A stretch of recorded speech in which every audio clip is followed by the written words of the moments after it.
Hello everyone. So today we are going to start the second part of the reading section of chapter number 8, water scarcity and conservation of water. So हमने कल half chapter पढ़ लिया था.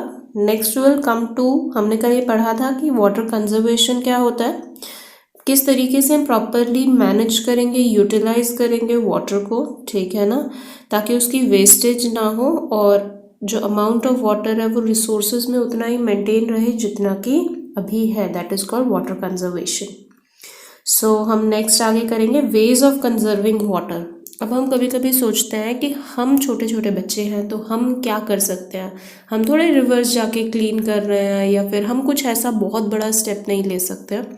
सो बहुत छोटे steps हम अपने घर पर ही ले सकते हैं. कुछ ऐसे स्टेप्स हम फॉलो कर सकते हैं. फॉर एग्जाम्पल, जब भी आपके घर पे टैप ओपन है, रन कर रहा है वाटर, ठीक है ना, हम उसको क्या कर सकते हैं, टर्न ऑफ कर सकते हैं ताकि जो वाटर है वो वेस्ट ना हो. जब तक टैप यूज़ में नहीं है उसे बंद कर दिया जाए. ठीक है. जब हम ब्रश कर रहे हैं, ठीक है, ये बहुत छोटी छोटी बातें जो हमें पहले भी बताई गई हैं. जब हम ब्रश कर रहे हैं, हैंड्स वॉश कर रहे हैं, तब उस वक्त क्या हो, जब हम ब्रश कर रहे हैं तब हम टैप को ऑफ कर दें, ठीक है, so that no water is wasted. Next, हमें मग और बकेट का यूज़ करना चाहिए शावर लेने की बजाय. We should not take bath in shower, under the shower, क्योंकि शावर से more than 100 to 150 litres of water waste हो जाता है और मग और बकेट से हम वही काम 50 लीटर्स में कर सकते हैं इजीली, ठीक है ना. सो बहुत सारा पानी उसमें क्या हो जाएगा, हमारा सेव हो जाएगा. नेक्स्ट, जब हम वाटर करते हैं प्लांट्स को तो ऐसा नहीं हो कि हम अपने घर का वो मोटर वाला पाइप लेके खड़े हो जाए और पूरे गार्डन में ऐसे पाइप के थ्रू क्या कर रहे हैं, वाटरिंग कर रहे हैं. प्लांट्स को पानी कहाँ चाहिए, सॉइल के थ्रू चाहिए, क्योंकि रूट्स एब्जॉर्ब करती है सॉइल से. उनको ऊपर से नीचे तक वॉश करने से वो पानी सिर्फ वेस्ट हो रहा है, वो कहीं नहीं जा रहा है. जब रेनफॉल आएगी तो वो प्लांट्स अपने आप से क्लीन हो जाएंगे, ठीक है ना. अंटिल देन आपको मग से उनके रूट्स में, सॉइल में पानी देना चाहिए. ओके. नेक्स्ट इज, आपको क्या करना चाहिए, जब भी आप टम्बलर में, ग्लास में पानी ले रहे हैं पीने के लिए, ठीक है ना, तो जितना पानी आप पी सकते हो आपको उतना ही लेना चाहिए. साथ में जितना आपने लिया है उसे फिनिश करो, ठीक है. और अगर बाई चांस कभी रह जाता है, तो लेफ़्ट ओवर वाटर को हमें सिंक में नहीं डालना चाहिए, क्योंकि वो तो वेस्ट चला जाएगा, ड्रेन में चला जाएगा. हमें क्या करना चाहिए, या तो हम उसे अपने प्लांट्स को दे सकते हैं, ठीक है, या फिर उसे क्या कर सकते हैं, किसी और काम में ला सकते हैं, ठीक है. प्लांट्स को, किचन गार्डन में आप उसको प्लांट्स को दे दीजिए, वो सबसे बेस्ट यूज़ है. नेक्स्ट इज, हमें क्या नहीं करना चाहिए, जो वेजिटेबल्स वॉश करने के बाद में पानी बच जाता है, एक तो रनिंग टैप में, रनिंग वाटर में वेजिटेबल्स को वॉश नहीं करना चाहिए. उसको वॉश करने के लिए आप एक छोटे से कंटेनर में पानी ले लीजिए, ठीक है, और उनमें अपने वेजिटेबल्स को वॉश कीजिए. जो वाटर आपका बच जाएगा, ठीक है, उसको आप क्या कर सकते हो, अपने वेजिटेबल गार्डन में, ठीक है ना, प्लांट्स को आप दे सकते हो. Next is, get the leaking pipes and taps repair. बिल्कुल, अगर लीकिंग पाइप्स हैं, टैप्स है जिसमें से ड्रॉप बाय ड्रॉप पानी गिर रहा है, आपको लगेगा बहुत ज़्यादा पानी नहीं है, लेकिन नियरली आपका 5 to 6 बकेट्स या उससे भी ज़्यादा, डिपेंड करता है कितनी स्पीड से लीकिंग हो रही है, उस पर डिपेंड करता है कि आपका जो वेस्टेज है वाटर का वो कितना हो रहा है. तो nearly 5 to 6 buckets of water क्या हो जाता है, वेस्ट हो जाता है एक दिन में. सो हमें क्या करना चाहिए, जैसे ही हमें पता चले कि पाइप लीकेज है तो वहाँ पे हमें उसको क्या करवा देना चाहिए, रिपेयर करवा देना चाहिए. Okay. So these were few steps जिनको हम क्या कर सकते हैं, अपने घर पे यूज़ कर सकते हैं, सो दैट वाटर वेस्टेज से बचाया जा सके वाटर को. नेक्स्ट इज़, हम लार्ज स्केल पर भी कर सकते हैं. फॉर एग्जांपल, हमारे ज़्यादातर पेरेंट्स जो हैं, अगर हम रूरल एरियाज़ में रहते हैं तो एग्रीकल्चर का मेन वर्क होता है. क्या है मेन फंक्शन, मेन ऑक्यूपेशन है एग्रीकल्चर.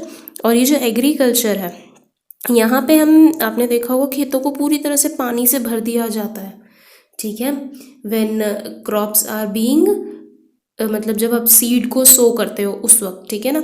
लेकिन उसकी बजाय हम क्या कर सकते हैं, ओवर इरिगेशन को कम किया जा सकता है, ठीक है। जितना रिक्वायर्ड वाटर है उतना ही पानी फील्ड्स में दिया जाए, ठीक है ना। इसकी वजह हम वाटर स्प्रिंकलर्स का यूज़ कर सकते हैं, जो हर डायरेक्शन में हर प्लांट तक वाटर पहुंचा देते हैं, और जितना रिक्वायर्ड है उससे वेस्टेज कम होती है। साथ में आजकल आपने ड्रिप इरिगेशन के बारे में सुना होगा, जिससे ड्रॉप बाय ड्रॉप पाइपलाइंस का एक सिस्टम होता है, जिससे ड्रॉप बाय ड्रॉप एक ही जगह पर रूट्स के पास में ही ड्रॉप बाय ड्रॉप क्या गिरती रहती है, आपकी वाटर की ड्रॉपलेट्स, सो दैट वो डायरेक्टली रूट्स के पास जाए, वेस्टेज वाटर की होने से बच जाए। ओके, सो ये कुछ वेज हैं। नेक्स्ट वे देखिए हमारे पास में है डैम्स। जहाँ पे जिन रीजन्स में बहुत ज़्यादा हैवी रेनफॉल होती है वहाँ पे आपने सुना होगा कि फ्लड आ जाती है, बाढ़ आ जाती है, ठीक है ना। और प्रॉपर मैनेजमेंट रेन वाटर का, ठीक है, इस डिस्ट्रक्शन को, ठीक है ना, क्या कर सकते हैं, जिसकी वजह से फ्लड्स आ रही हैं, इतनी ज़्यादा रेनफॉल हो जाती है, फ्लड्स आ जाते हैं, तो हम क्या कर सकते हैं, उस वाटर की प्रॉपर मैनेजमेंट करके फ्लड से एरिया को बचा सकते हैं। क्योंकि फ्लड्स में बहुत सारी प्रॉपर्टी का भी लॉस होता है, बहुत लाइफ का भी लॉस होता है, तो इसीलिए ज़रूरी है कि हम उसे क्या करें, प्रॉपरली मैनेज करें रेन वाटर को, ताकि इस तरह का डैमेज डिस्ट्रक्शन ना हो। तो इसी का एक तरीका है डैम्स। डैम्स आपने देखे भी होंगे, कभी आप घूमने जाते हैं, ठीक है, आपके पेरेंट्स के साथ आपने देखा होगा, या आपके टीचर्स के साथ आप टूर पर गए होंगे। डैम्स क्या है, बड़े बड़े रिजर्वॉयर्स हैं, बहुत बड़े बड़े रिजर्वॉयर्स हैं, जिनमें क्या किया जाता है, रेन वाटर को भी और साथ में रिवर वाटर को भी कलेक्ट किया जाता है, ठीक है ना, बहुत लार्ज क्वांटिटी में। और फिर इससे बाद इसके क्या बनाई जाती है, इलेक्ट्रिसिटी भी बनाई जाती है, और फिर बाद में इससे हम इरिगेशन में भी यूज़ कर सकते हैं, कैनाल सिस्टम के थ्रू, ठीक है। तो ये जब आप थोड़ा सा बड़े हो जाओगे तो आप पढ़ोगे कि डैम वाटर को किस तरह से जनरेटर की हेल्प से किस में कन्वर्ट किया जाता है, इलेक्ट्रिसिटी में। सो इस तरीके से फ्लड्स नहीं आते हैं, फ्लड्स बच जाते हैं, फ्लड से हमारा जो एरिया है वो बच जाएगा, ठीक है ना, जो रिवर के आसपास में है ना। बहुत ज़रूरी है कि हम जो डैम्स का साइज़ है, ठीक है, और उनकी लोकेशन है, वो इस तरह से प्लान करें ताकि किसी को भी नुकसान ना हो, क्योंकि डैम्स बहुत बड़े होते हैं, तो उनके आसपास में अगर उनमें थोड़ा सा भी कुछ प्रॉब्लम हो जाता है, क्रैक आ जाता है उनके सीमेंटेड वॉल्स में, कंक्रीट वॉल्स में, तो क्या हो सकता है, मेजर फ्लड्स और मेजर डिवास्ट्रेशन हो सकती है। तो इसीलिए हमें उनकी जो प्लानिंग है वो बहुत अच्छे से करनी चाहिए, और बहुत अच्छे अच्छे इंजीनियर्स इनको क्या करते हैं, डैम्स को प्लान करते हैं। Next one is the last one is rain water harvesting.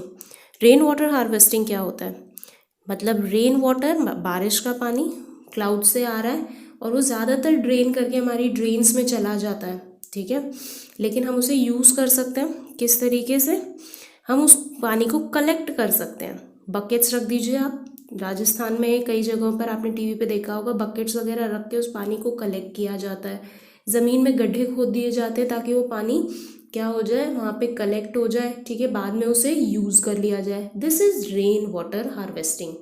अब हम अपने घरों में कैसे कर सकते हैं, देखिए यहाँ पे एक पिक्चर दिखाया हुआ है हमें, यहाँ पे हमें बहुत अच्छे से शो किया है कि जो भी हमारे रूफ पर, छत पर जो भी पानी गिर रहा है, ठीक है ना, उसको हम एक पाइप्स के थ्रू, एक पाइपिंग सिस्टम, एक पाइपलाइन सिस्टम इस तरीके से बना दिया जाए कि वो सारा का सारा पानी या तो हमारे गार्डन में चला जाए, जिससे कि हमारे गार्डन्स को बाद में, ठीक है ना, हम उसे स्टोर कर लें, बाद में हम उसे गार्डन में यूज़ कर सकते हैं।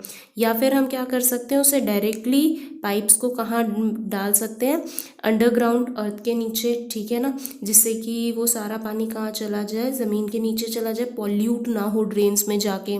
या फिर हम एक अंडरग्राउंड टैंक बना सकते हैं, टैंक बनाने से वो स्टोर हो जाएगा वाटर, बाद में हम उसे जब बारिश नहीं है या जब पानी की कमी है तब हम उसको क्या कर सकते हैं, यूज़ कर सकते हैं। सो इस तरह से बहुत सारे लोग जो है राजस्थान में बड़े बड़े टैंक्स बनाते हैं, जिसमें कि ज़्यादातर पानी जो है बारिश का कलेक्ट हो जाए। और राजस्थान में आपको पता है कि बारिश बहुत कम होती है, तो every drop of water is very important to them. So इसीलिए वो लोग क्या करते हैं, उस पानी को कलेक्ट करते हैं और बाद में उसे यूज़ करते हैं।